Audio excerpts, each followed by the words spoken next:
আমার তো মনে হয় হিরো আলমের যদি তার বউ রাখতে পারতো তাহলে তার বউকে যে র্যাক্স কি ম্যাক্স ম্যাক্স এবং লিটন নিয়ে যেতে পারতো, তার 2 বউকে নিয়ে যেতে পারতো।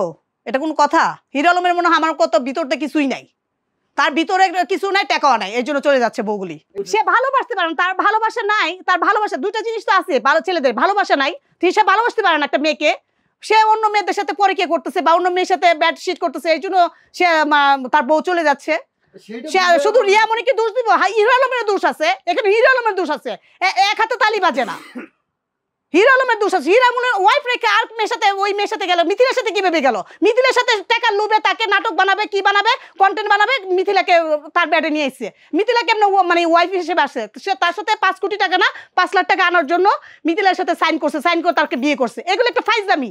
আমারও তো এরকম অফার আসতেছে, তুমি বিয়ে করো, কন্ট্যাক্ট করো, তোমাকে হাইলাইটার বড় বড় লাইনে ঢুকাই দেয়। আমরা তো এইসব করতেছি না। এটা তো মিথিলা দেখছে হিরো আলম পারে কিনা, মিথিলা তো অবশ্যই দেখছে, মিথিলা জানে, এটা তো আমার অভিজ্ঞতা নাই।